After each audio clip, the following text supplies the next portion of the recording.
Здравейте, приятели, в този слънчев и изключително хубав ден. Днес пътят ни доведе в град Пещера при крепостта Перистера.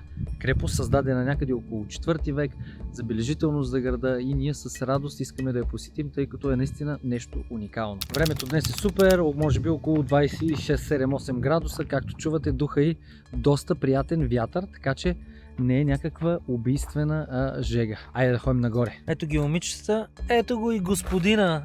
Добър ден! Как сте, господине? Добре.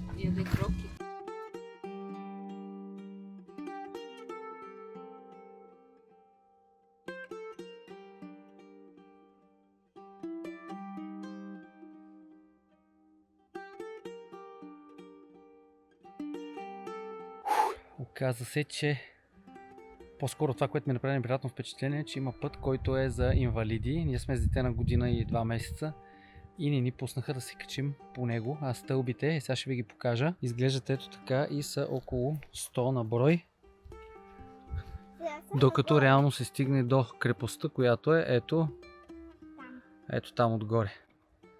Сигурно, скъпи приятели, можеха да ни пуснат да се качим по служебния ход. Все пак сме с количка, с 2 деца. Няма нито един човек тук. Сигурно сме около 4 туриста. И беше, може би, редно да ни пуснат да се качим. Какво значи служебен ход? Като са сте определени за инвалиди. Да, ние може да не сме инвалиди, но в крайна сметка сме с малко дете, което едва е проходило. Както и да е. Това са детайлите на нашата любима държава. Нека да се насладим сега на крепостта, защото наистина е уникална.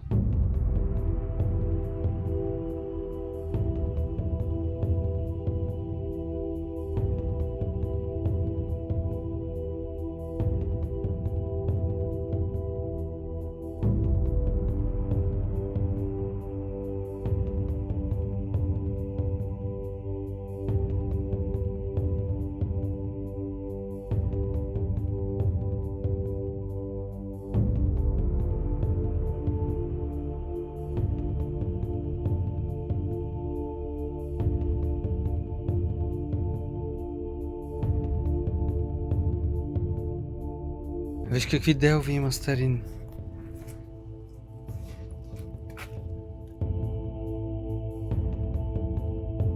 Знаеш ли, че на дърветата има ябълки?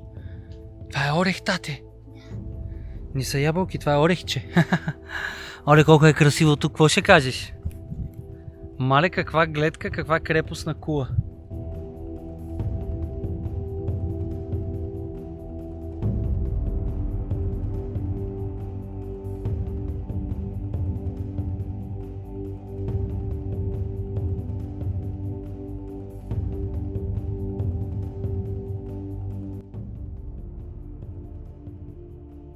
Виж колко глинени съдови тата има тук намерени.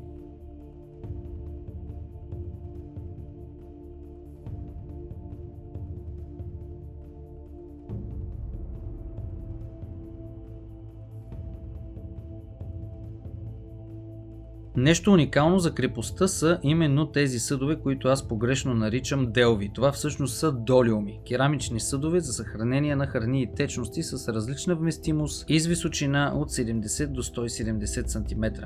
По време на проучванията тук са открити около 80 броя, което си е огромно количество. А тук какво има? Ой, тук виж колко съдове има още. Ела да видим какво има нагоре, айде.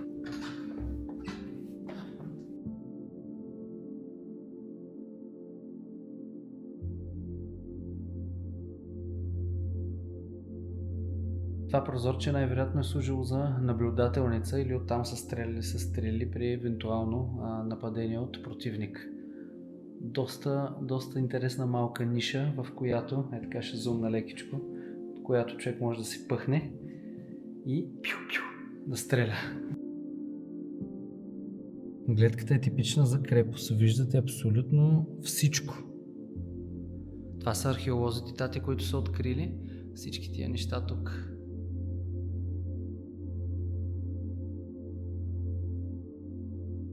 Първото златно съкровище на Перистера. Ето тук може да видите златните монети, които са открити.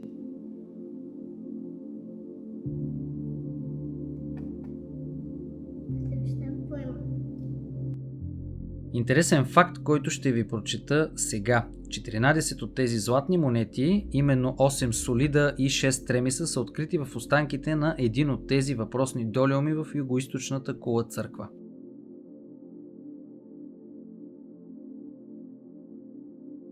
Вторият интересен факт е, че при разкопките от 2007 година отново в един от тези долиуми е открита кожена кисийка с златни монети. Археолозите смятат, че кисията е била спусната в долиум пълен с зехтин, потъвайки на дъното му. Вероятно собственикът им, висш офицер от византийската армия, не е успял да се върне, за да прибере заплатата си, след като крепостта е била нападната и в последствие превзета.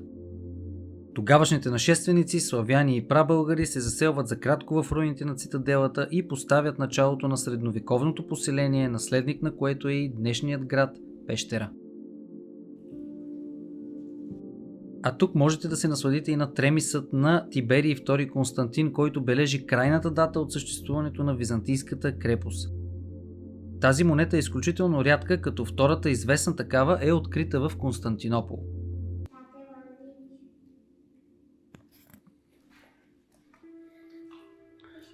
Още злато, разни пособия, керамични съдове.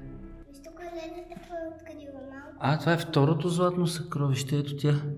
Тук как археолозите откриват монетите, може би в някакъв глинен съд. Много интересно. Къде бе, тата? Ето го бе. Господин скакалец се е загнездил. Има и бронзови монети, които са открити тук. Те са черни кафе. Те са по-тъмни, да. Иве, тази делва, тате, знаеш ли на колко години е? Знаеш ли? На много. Няма 1000 и може би 600-700 години. Нещо от този сорт. Излизаме вън на една от кулите на крепостта. Леле, какъв вятър духа, дано можете да ми чуете добре. Мале! Хора, искам да ви кажа, че е изумително. Чакайте само, че вратата не се затвори. Наблюдателните кули на крепостта. Сега ще ви върна камерата да видите. Чувствам се, все едно съм в малко е така общ кадър в Game of Thrones. Чувствам се буквално, все едно сме в Winterfell. Няма майтап, между другото. Това, което, скъпи приятели, веднага може да направи впечатление, е позиционирането на Перистера. Искам да видите гледката. Виждате абсолютно целият Балкан, отдолу Пещера. Мога да дам и лек зум, просто за да видите за какво става въпрос. Виждате цялото плато, цялата низина. Отсреща виждате целият Балкан. Общо взето при евентуално нападение няма какво да ви изненада. Наистина крепост, която за съжаление не е устояла на набезите, тъй като е била опожарявана няколко пъти, но въпреки това съм сигурен, че много хора са видяли зор, за да я превземат.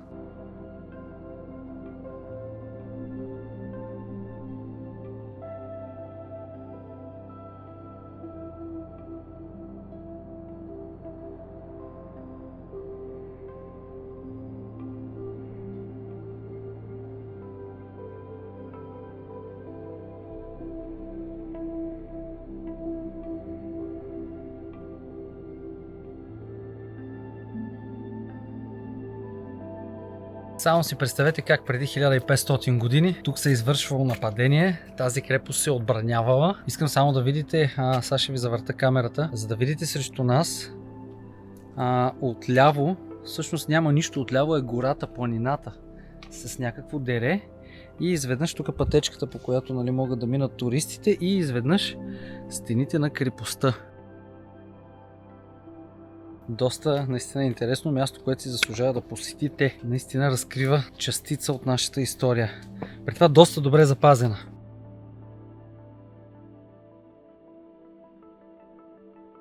Оставям ви с няколко приятни кадъра, в които може да видите третата беседка, която се намира на самата равнина точно до крепостта. Много красиво поддържано и приятно местенце за почивка.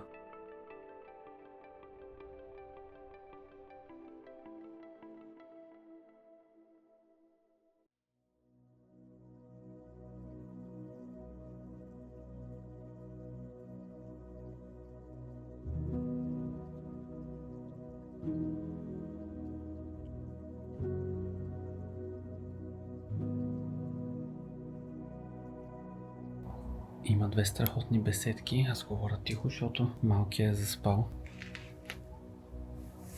Нънка сладко на хладничко и на сянка. Сега ще го изчакаме да се наспи и отиваме да хапнем. В древен Египет така са носили царети, както и ние носим господина. Аз го държа за ръката, мама горе, с ръката всъщност държа количката, мама горе. Изобщо картинката е пълна. А само ако не бяха пуснали по служебния ход да се качим и да си направиме разходката, без да се налага да правим и физ зарядка към нея. Но какво да направиш? Иначе ето тези беседки са чудесни, човек да спре, 2 са на брой, хората са постарали да ги направят хубави, стабилни, с място където да отдъхнеш и после отново да хванеш по пътечката надолу.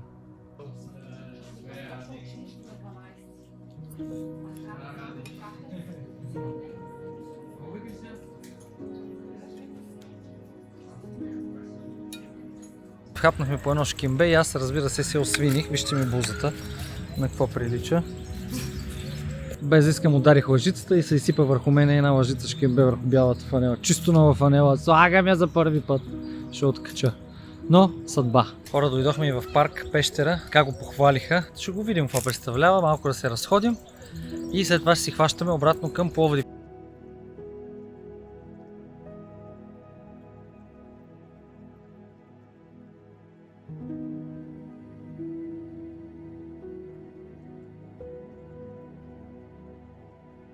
Това, което не ми направи добро впечатление, е зеленясалата вода около стените на езерцето, както и самите стени.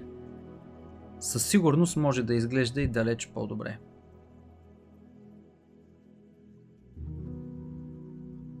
Тук отново бих обърнал внимание на община Пещера да си оправят малко почките, защото всичко е, погледнете за какво става въпрос, започнало да се разбива. Парка е хубав, но май поддръжката му е typical Bulgarian style. Това е. Хайде още малко тук да видим баш паметника и потегляме. Уръдията, които виждате в момента, се намират пред паметника Косница в централния парк на град Пещера. Те са от типа МТ-12 Рапира, 100 мм съветски противотанкови уръдия, добавени като част от военно-историческата композиция. Тази зона на градския парк функционира като своеобразен градски пантеон. Пред него се провеждат поклонения, военни ритуали и поднасяне на венци по повод 3 март, 6 май, 9 май, 22 септември и други национални годишнини. И така, хора, време е за край на нашата разходка, нашото влогче от Пещера, крепост Перистера и парка. Искахме да посетим старата часовникова кула, но за съжаление улицата беше в ремонт. Постоянно някакви неща не работят, където искаме да отидем. Който от вас не е гледал предишното ни видео, в което посетихме най-старото дърво в България, именно границкия дъб в село Гранит, може да го направи ето тук. Бъдете здрави, виждаме се отново в следващото видео. Чао!